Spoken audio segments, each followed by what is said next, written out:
దేవునికి స్తోత్రం. ప్రియమైన సహోదర సహోదరులకు శుభాభివందనములు.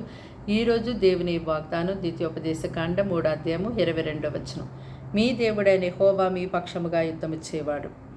చూడండి, మీరు ఆర్థిక ఇబ్బందులు, కుటుంబ కలహాలు, అనారోగ్య సమస్యలు, సాతాను శోధనలు, ఇలా ఎన్నో రకాలైనటువంటి పోరాటాలు కలిగి జీవిస్తున్నారేమో. ఆ యొక్క సమస్యలను బట్టి ఎంతో సతమతమవుతూ ఎంతో వేదనతో బ్రతుకుతూ ఉన్నారేమో. అయితే మీ పక్షముగా మీకు సహాయం చేసేవారు, మిమ్మల్ని ఆదరించేవారు, ఓదార్చేవారు, మిమ్మల్ని బలపరిచేవారు ఎవరూ లేరని ఎంతో దిగులుతో మీరు ఉంటూ ఉన్నారేమో.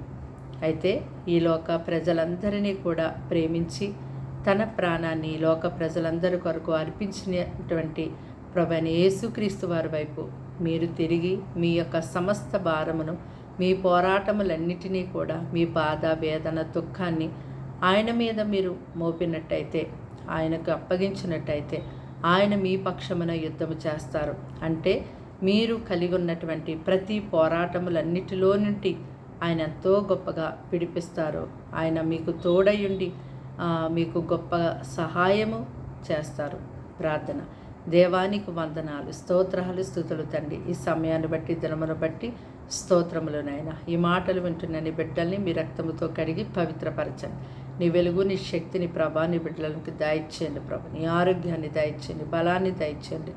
ఇదిగో ప్రభు, ఈ దినమంతా మీ సన్ని తోడుగుంచండి. కీడు, శోధన, అపాయాన్ని తప్పించండి అయ్యా. నీ బిడ్డలు ఎగ్జామ్స్లో, బిడ్డలు తండ్రి రాకపోకలు, ఆరోగ్యంలో, ఇంటర్వ్యూస్లో అయా, ఉద్యోగాలు, వ్యాపారాలు అన్నిట్లో కూడా ప్రతి ఒక్క చిన్న పని మొదలు పెద్ద పని వరకు ప్రతి ఒక్కరికి తోడైండి, నడిపించండి.